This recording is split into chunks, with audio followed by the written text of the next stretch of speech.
E eu vou começar aqui me apresentando. Para quem ainda não me conhece, eu sou o Jefferson, fui o idealizador dessa plataforma da Experts for Up. Há 3 anos atrás, eu tive essa ideia já na metade, quando eu estava cursando a metade do meu primeiro MBA. Estou terminando o meu segundo hoje. O meu primeiro foi sobre liderança e gestão organizacional. E eu tinha até combinado com o Vander e o Tadeu, de quando fosse fazer a apresentação, eu ia seguir um cronograma para falar das partes técnicas, mas eu resolvi aqui quebrar o protocolo, Wander e Tadeu, vocês me desculpam, mas de última hora aqui, ao invés de falar da minha formação técnica e de todos os cursos que eu já fiz na parte de gestão, eu vou falar um pouco sobre o Jefferson, que a maioria das pessoas não conhece, a maioria dos colegas não me conhece. Eu nasci em Uberlândia, fui criado em Uberlândia, sempre fui apaixonado por essa questão de gestão. Na minha infância, no primeiro grau, né, eu, por volta da oitava série, da antiga oitava série, né, porque agora já acabei entregando minha idade aqui, Wander. Na nona série atual, eu pensava em fazer administração na FGV. Eu sabia que eu queria administração e queria fazer na FGV. Não, acabei não fazendo, fui desenvolvendo uma paixão muito grande por fazenda, gosto realmente de fazenda. Meu pai tem uma pequena fazenda aqui no município de Araguari, então desde criança eu e meu pai nos relacionamos muito nesse sentido de desenvolver uma atividade rural. Já criei gado, já criei cavalo, cavalo manga larga, vendi toda a minha tropa de manga larga para assumir exatamente há 22 anos atrás a Clínica Cedo. E nesse meio tempo, sempre convivendo com meu pai, já criei Nelore, já criei Cenepol, e sempre que eu faço alguma dessas atividades, eu fiz com muito empenho. Estudei bastante cada atividade ali, cada raça. E na raça Cenepol, eu consegui fazer 2 touros de central, que é um animal que é escolhido por uma central para coletar sêmen e para que esse animal insemine, né, um maior número de fêmeas para produzir animais de maior qualidade. Então, na atividade agrícola, na pecuária, eu também me dedicava muito e estudava, e nesse caso, estudava genética, de como fazer acasalamento para melhorar a produtividade de carne nas fazendas. No Nelore também eu sempre gostei, é uma raça que eu sou mais apaixonado,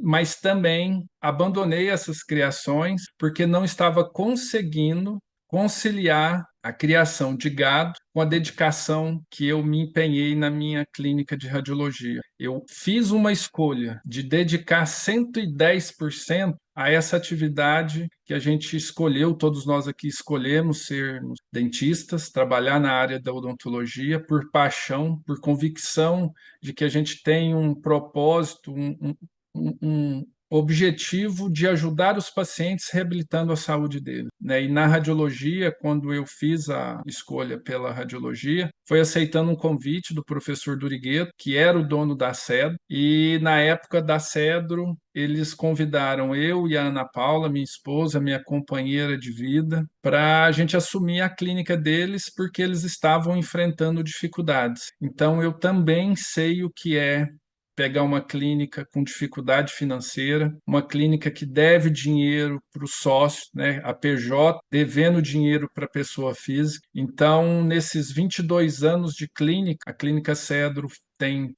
foi fundada em 1991, então ela está fazendo 33 anos e tem desde 2002 eu e a Ana Paula assumimos a administração da clínica. Primeiro a gente arrendou, depois a gente virou sócio e depois a gente comprou. E nesse meio tempo eu sempre me empenhei em buscar aquilo que eu não sabia e principalmente depois que eu descobri essa frasezinha que vocês vão me ouvir muito falar e sempre provocar vocês nesse sentido. Buscar aprender o que a gente não sabe que a gente não sabe. E esse conteúdo que eu não sabia, foi o que foi jogado assim na minha frente quando eu estava fazendo o MBA. Foi quando eu percebi que o mundo de gestão, né, todos esses conteúdos que os administradores, os gestores, os líderes de grandes corporações fazem nos cursos de formação dele, eles tiveram acesso e a gente teve acesso somente à parte técnica de reabilitação de pacientes. Então a gente fica muito focado em devolver saúde e não cuida da saúde do nosso negócio, não cuida da saúde da nossa clínica, não cuida da saúde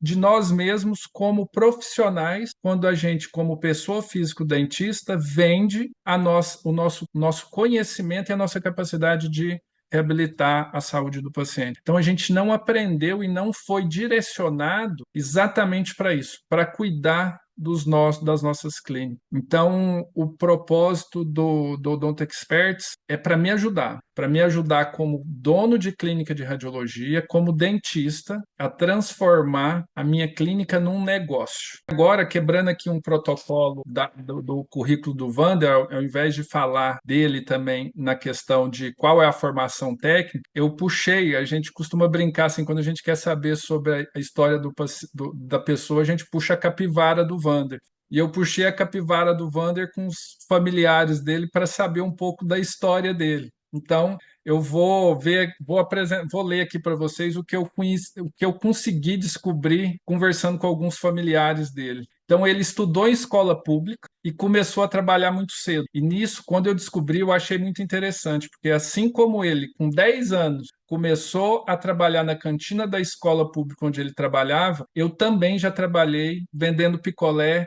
em carrinho de picolé, né, na rua. Na rua e levando picolé para vender nas fazendas quando tinha jogo perto da fazenda do meu pai, tinha campeonatos regionais. Meu pai me levava e ele sempre me incentivou esse lado meu empreendedor. Eu levava os picolés em caixas de isopor e vendia. E o Wander fazia isso também na cantina da escola. Enquanto os outros brincavam, o Wander estava trabalhando. Aos 14 anos, ele arrumou o primeiro emprego. Seu pai era funcionário público e a mãe do Wander era uma profissional de corte e costura. E ele não só trabalhando na cantina, ele começou a comprar bicicleta, reformar e vender. Então ele tem desde a infância também esse espírito empreendedor. Aos 15, trabalhando com tudo isso, ele usou a bicicleta dele para entregar remédios de uma farmácia perto de onde ele morava. Aos 16, ele fazia 2 colegiais, um desenho técnico mecânico de manhã e à noite um curso técnico de contabilidade. Ele foi atleta, ele disputou 3 modalidades, ele é de Itu. Eu também, nessa particularidade, é muito interessante quando a gente se dedica a um projeto onde a gente tem um propósito, e eu acredito muito que o próprio universo vai atraindo essas pessoas com essa mesma afinidade. Assim como o Wander também tinha modalidades em 3 esportes, eu não tinha esses 3 esportes não, mas nadei, já joguei basquete e também disputei campeonato de futebol aqui, e o Wander chegou a ser profissional na cidade dele, mas machucou o joelho, assim como eu também machuquei e parei de jogar. Mas eu nunca cheguei a pensar em ser profissional, não. Ele fez faculdade de Ciências Contábeis, começou a trabalhar no Banco Nacional, aquele banco que já fechou, mas é aquele que patrocinava o Ayrton Senna. Foi operar, ó, aqui eu vou contar porque vai ter muita gente nova e não é da época. Então, às vezes, vocês vão achar estranho o que eu vou falar aqui, mas ele foi operador de telégrafo. Muita gente aqui vai saber o que é telégrafo, mas muita gente aqui não conhece o que foi telégrafo, né? Não tinha na época internet, WhatsApp.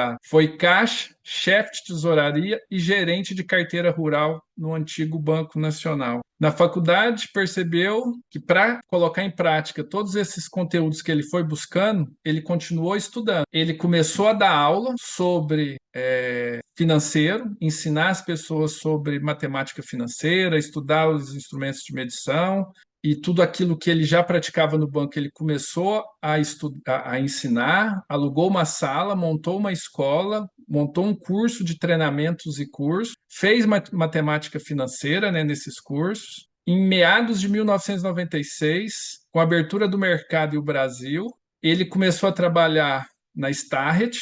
Ele foi convidado para ir assumir a fábrica na China da Starrett, mas ele teve aqui uma escolha a fazer. Ele continuava na Starrett e ia para a China, ou aceitava um convite de assumir a parte financeira da Skin Cariol.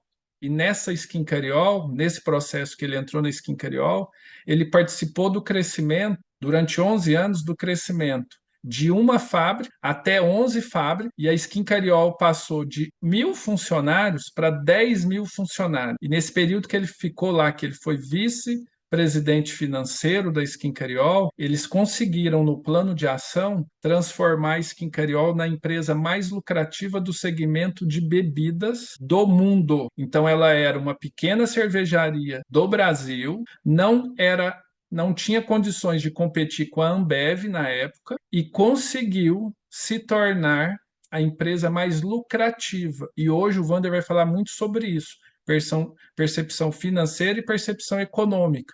Então, vale ficar atento ao que ele vai falar, principalmente que ele tem uma experiência muito boa em transformar uma clínica, no nosso caso, ou nas empresas, uma empresa não necessariamente que movimenta muito dinheiro, mas que sobra muito dinheiro.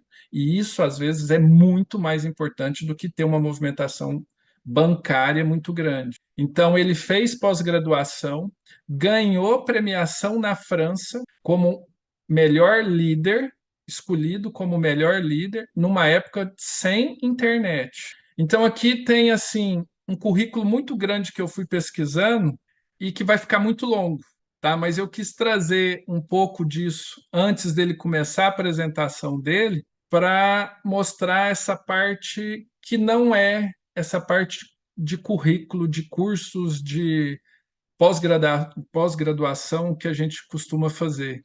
E o Tadeu, ele tem uma carreira também muito exitosa no mundo corporativo. Foi, inclusive, chefe do líder do Wander. Foi o Wander que trouxe o Tadeu para o nosso projeto da Experts for Us. Tem uma experiência vasta. Hoje ele é terapeuta comportamental, consultor, não trabalha mais em grandes organizações, como ele trabalhou na Starrett e em outras tão grandes empresas, como gerente geral de grandes empresas. Hoje ele atua ajudando a transformação comportamental das empresas a partir das pessoas. E ele é muito focado nisso. E a história que fez com que ele deixasse de ser aquele líder que pensava 100% no trabalho é muito interessante. E esse choque de realidade que ele teve, ele um dia vai contar para a gente, porque foi muito emocionante e me fez pensar no que eu espero que as pessoas vão falar de mim daqui 10 anos. E foi o que aconteceu com ele. Tadeu, por favor,